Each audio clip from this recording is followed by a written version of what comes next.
koncu priprav v Moravskih Toplicah je vijoličasta karavana zavila v avstrijski Söhau, na zadnjo preizkušnjo v tem tednu in doslej najmočnejšo v pripravljalnem obdobju.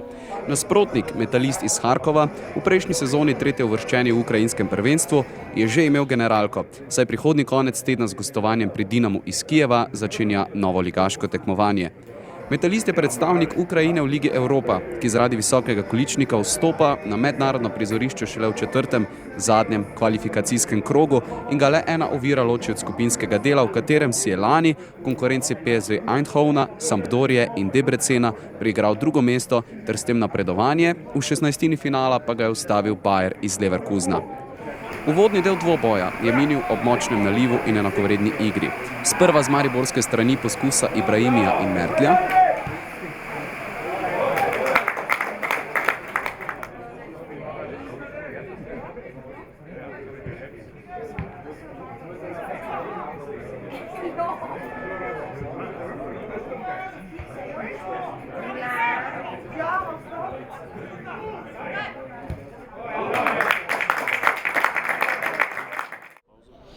Počutim se dobro, lahko dobro tečem in odigram dobro tekmo, vendar so to lahko rezerve, zato so tukaj treningi in do prve tekme bomo maksimalno pripravljeni.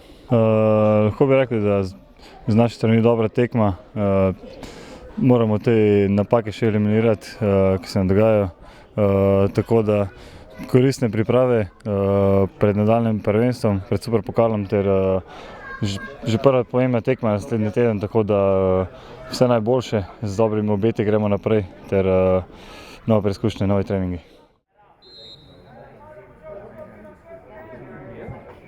Dve priložnosti tudi za Metalist, ki je imel v začetni 11-terici 3 Srbe, po 2 Brazilca in Argentinca, enega Senegalca ter le 3 Ukrajince, a brez konkretnejšega zaključka.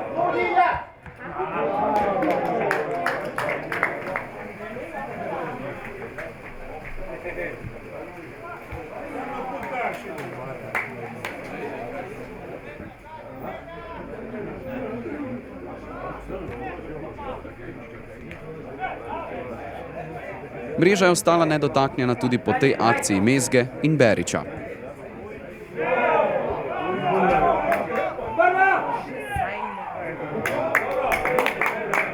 Pet minut pozneje je obetavna situacija tudi za Volaša po kotu, ki ga je izvajal Mezga. V končnici prvega polčasa zanimivega dvoboja je še enkrat prišel do zaključnega udarca Volaš, na odmor se je odšlo brez zadetkov. Nogometaši Metalista, ki so 5 let zapored nanizali 3. mesta v prvenstvu Ukrajine in zaostali le za ekipama Šahtjora in Dinama, so v učinkovitem drugem polčasu zanimive tekme dosegli namen in po šturmu pred vrnitvijo domov premagali še slovenskega prvaka. Povedli so po protinapadu, mrežo je zatresel Lisenko.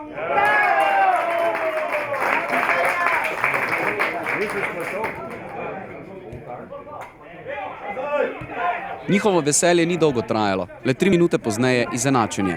Po odlični akciji Ibrahimija je za zaključek v istem slogu poskrbel Mezga.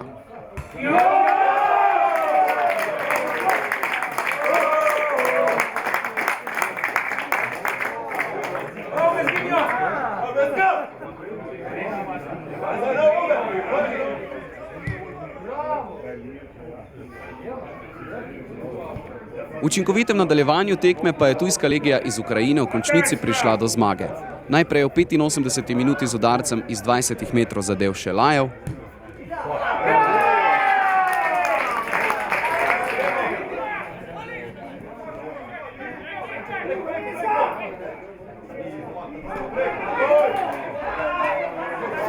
v 88. minuti pa je napako kaznoval Vorobej. Vijoličasti so že v pričakovanju prve uradne tekme in otvoritve nove sezone. V petek, 8. julija, se bo v Ljudskem vrtu šlo za prvo lovoriko proti Domžalam za superpokal. Ja, obračun je bil res težek in zanimiv. Nažalost smo ga izgubili, vendar so fanti igrali zelo dobro. In moram reči, da do teh zadnjih trenutkov, ko smo prejeli 2 zadetka, smo bili na terenu dobri, moštveni in imeli v prvem polčasu veliko domiselnih akcij, čeprav moramo priznati, da je nasprotnik bil zelo dober in da so tudi oni kar nekaj grozili naša vrata. Tako da mislim, da je tekma služila namenu, da je bila zelo dobra. Kar se tiče poškodovanih igralcev, Tavares je mislim zelo blizu povratku na igrišče, Mejač tudi. Tako da na njiju dva bom mogoče računal že na prvi naslednji pripravljalni tekmi. Kar se tiče Timija Dodleka, je tudi stanje boljše. Potem pa jasno, sta tudi še operirana Velikonja in pa Majer in tudi njiju dva pričakujem enkrat konec naslednjega tedna. Tako da stanje je res malce boljše, kot je bilo.